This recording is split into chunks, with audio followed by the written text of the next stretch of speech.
Mark Rogers TV, the voice of college football, breaking down the game we love each and every day. Best bloggers, broadcasters, and writers in the industry, including got Tim A down the line to talk some Penn State football. Join him on SB Nation at Black Shoe Diaries. Penn State, Maryland. I was excited to watch the game. I thought the Terps would buck the trend, the recent trend, and provide some resistance. A lot of us bought into, to a certain extent, the Syracuse win, but they have obviously, my goodness, Penn State took to the field and took hold of it. I know that you were there to witness it in person, and it was just a butt kicking in every possible way. You said it best. Butt kicking in every aspect of the game: offense, defense, special teams, and I think it was also essentially a butt kicking as far as fan presence in the stands. Excuse me. It was about. I couldn't quite tell what the makeup was because I was sitting up in the upper deck, which there's only one upper deck in Maryland Stadium for those of you who haven't been, and it's on the visitors' sideline. So I couldn't quite see below me, but from pictures I've seen from other angles, it looks like that lower bowl below me was chock full of white-clad Penn State fans, just like my section of the upper deck was. And so I believe the other side was mostly Maryland fans, but I saw a good amount of white dotting the Maryland side of the stadium too. So the only exception would be, the student section, obviously full of black-clad Maryland students. Now, funny thing about that, I saw a clip from later in the game, the second half, and the game was already in the bag, and the student section had emptied out, and they showed Penn State fans coming down, the Penn State student section, which had traveled, going down into the Maryland section, and then promptly being escorted out by security, which was probably for the best. It's just kind of asking for trouble doing that, no matter how empty the section might be. And funny enough, though, it became the first student section to win the Taco Bell's Liv Moss Student Section of the Week on the road. So that was something else. But going back to the game, like you said, just a thorough beatdown in all aspects of the game. And I think the tone for the game was truly set on that opening drive for Maryland. Josh Jackson, in a play action pass, launches one down midfield, which it looks like maybe he's going to have a nice big gain or maybe even a touchdown. But Jan Johnson, last second, just picks that one off and takes it back into Maryland territory. And I think they got a couple penalties tacked on after hitting Johnson. So ended up being first and goal. But and that led to, just one play, Sean Clifford on a lovely, read off, just runs it in untouched. And then what really, I think, was the backbreaker for Maryland was, it's 14-0 Penn State. I think it's early mid-second quarter. And Maryland's driving. They're down in the red zone. It's their best-looking drive of the night by far. And a touchdown is going to get the crowd fired up again. I'm not saying that Maryland would have gone on to win by any means. I think Penn State was going to win no matter what, but it definitely would have made the game more interesting for much longer had they scored there. But instead, Josh Jackson throws into coverage, and Tariq Castro Fields picks up a pass right at the goal line. And from there, they go on a 95-yard touchdown drive. And that was just an absolute – I think after that, the Terps are just destroyed mentally at that point. And from there, it was just a pile on both sides of the ball. I think the two things that stuck out to me the most performance-wise was KJ Hamler using his speed and fancy footwork to score Penn State's second touchdown of the game. What was a nice catch for a first down. He turns that into an even bigger gain, and then he's got a Maryland defender in front of him. He's just seemingly dancing around there for about several seconds until he jukes the guy out and just takes off to the end zone.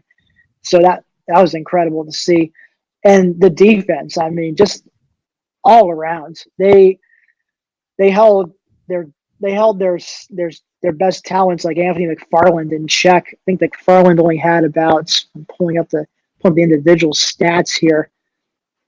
They held him to a net total of 24 yards rushing, which is pretty darn good if you ask me. I mean, he's definitely a home run threat who has made plenty of other defenses pay. So to hold him in check like that really set the tone. And of course, giving Josh Jackson a lot of trouble in the passing game, and also just the D line just dominating their already injury depleted O line. It just made for a rough night for him. And in fact, Maryland didn't hit the 100 yards of total offense mark until late in the third quarter. When the game was long out of hand. That's just how dominant of a night it was. And offensively, we talk about Hammer, but Sean Clifford, he had easily his best performance so far. Went 26 for 31 passing for 398 yards, 3 touchdowns, and he did have his first career interception. Although I would tend to credit the Maryland safety Nick Crossmore for just making a great leaping catch at the last minute, as opposed to, Clifford making a bad throw necessarily.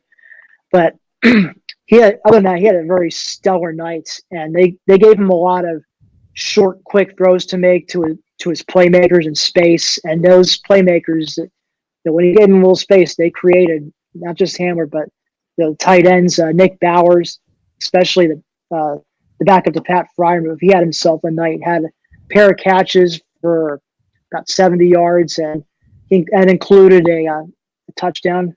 So he definitely stepped up as well. But it was just, again, I think Clifford's step towards being the quarterback that the fan base hoped he would become, that was definitely a very encouraging sign. Now, it'd be silly to expect him to replicate that week in, week out, especially when he starts going up against, the Iowas and Michigan State type defenses out in Ohio State, especially.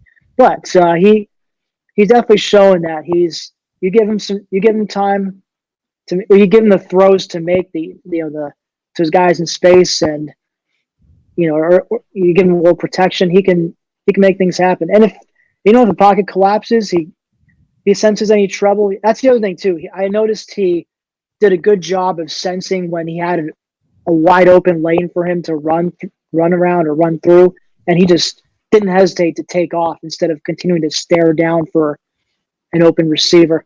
So obviously, I'm sure that the coach, this is going to be the tough part of the coaches. They got to find things to nitpick, despite what seemed like a virtually flawless performance. Even in a 59-0 beatdown, there's surely a few things that they're going to nitpick and harp on to try and get better at those, because again, you're going to face some much tougher opponents sooner rather than later, and you want to be make sure you got those things cleaned up in order to give yourself the best chance at beating those teams. Absolutely. So it was a near perfect performance, but it's far from a perfect team. Those don't exist. They may have the opportunity for a bit of a letdown this week against Purdue and still be able to survive, just because Purdue is limping in. Its best player, Rondell Moore, maybe the best player in the Big Ten, out. Elijah Sindelar, their starting quarterback with much experience, out. Jack Plummer has experience. He's played. So they're not completely bringing in somebody who hasn't stepped on the field, but still they're greatly compromised. And this is a Purdue team that's 1-3. They put up a fight against Minnesota, so they're still playing some decent football. So they took a Minnesota team that hasn't lost to the wire in that game, 38-31. But kind of after Wisconsin, Iowa, Nebraska, that was expected, the race for the Big Ten West. Purdue was one of those teams that most people eyed as a potential contender in the West, and their season's kind of unraveling at this point. And again, Las Vegas isn't thinking too much of this game, Tim.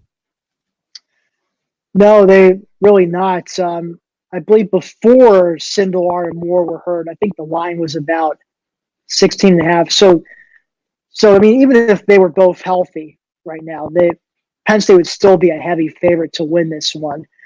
But with those two out, I mean, I saw the line now. It's about 27.5 last I saw it. So you're basically doubling the number of touchdowns they're favored by. So you're basically saying Purdue's got virtually zero chance of putting out the upset. Now, I've learned just in life to never say never, but I think on paper this is another game where Penn State should just absolutely dominate.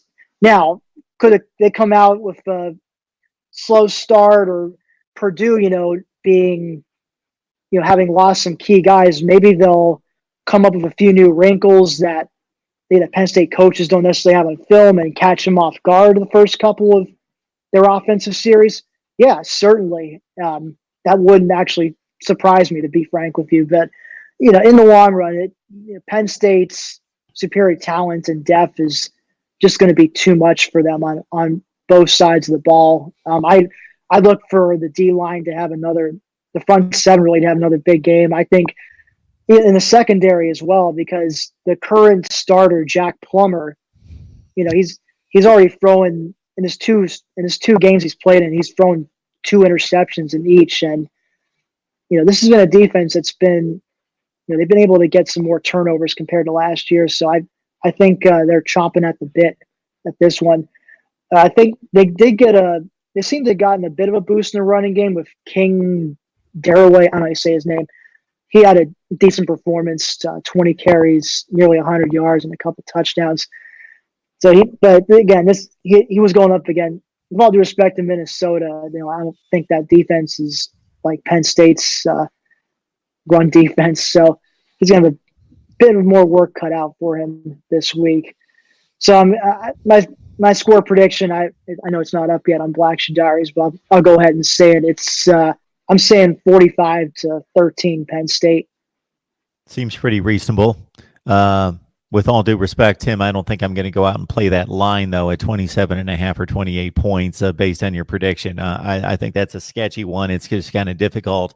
Again, once they get past 3 touchdowns, I'm just thinking Penn State could have complete control of this game and give up a couple meaningless touchdowns at the end, and it'd be one of those backdoor covers. But when you mentioned Sean Clifford going 25 of 26 of 31 against Maryland, and yes, the expectation cannot be that he's going to replicate that week to week, but against this Purdue secondary, they gave up 420 yards passing to Vandy. Last week against Minnesota, which typically has a pedestrian offense and passing game in particular, they gave up 95% completion percentage and 18 yards per passing play against Minnesota. So Penn State could continue to thrive on offense against this defense.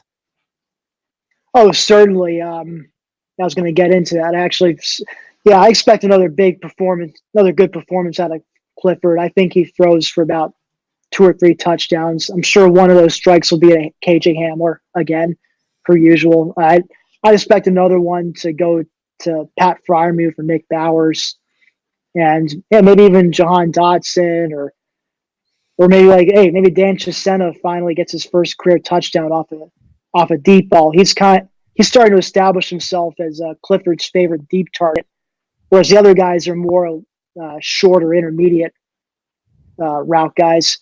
Not that they can't catch deep balls, but it seems like Chisena is starting to establish himself as that guy. And of course, I think I'll be curious to watch how the running game goes. See, again, they're going to keep going with that 4-back rotation because no one's really truly separate themselves from the pack at this point. I'm curious to see if any of them have a real dominant performance. So that'll be something else to see. And of course, I know you mentioned Purdue's defense not good, but they do have a couple of guys who could maybe potentially provide some problems. George Karlaftis, true freshman defensive end. I believe he was a 5-star recruit, West Lafayette kid. So this guy right out of Purdue's backyard, but he's apparently been doing pretty well for a true freshman, and we'll see how the O-line handles somebody like him. Maryland didn't seem to have anybody who was able to really threaten like that last week. So I'm curious to see if the O-line can continue to gel and look like they did last week, because that was the best performance I had seen from the O-line in some time. All right, Penn State and Purdue.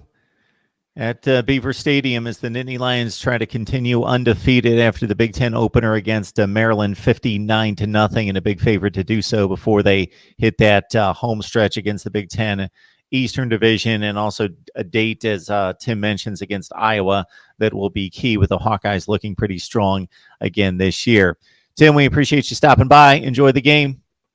Sure thing. Thanks, Mark.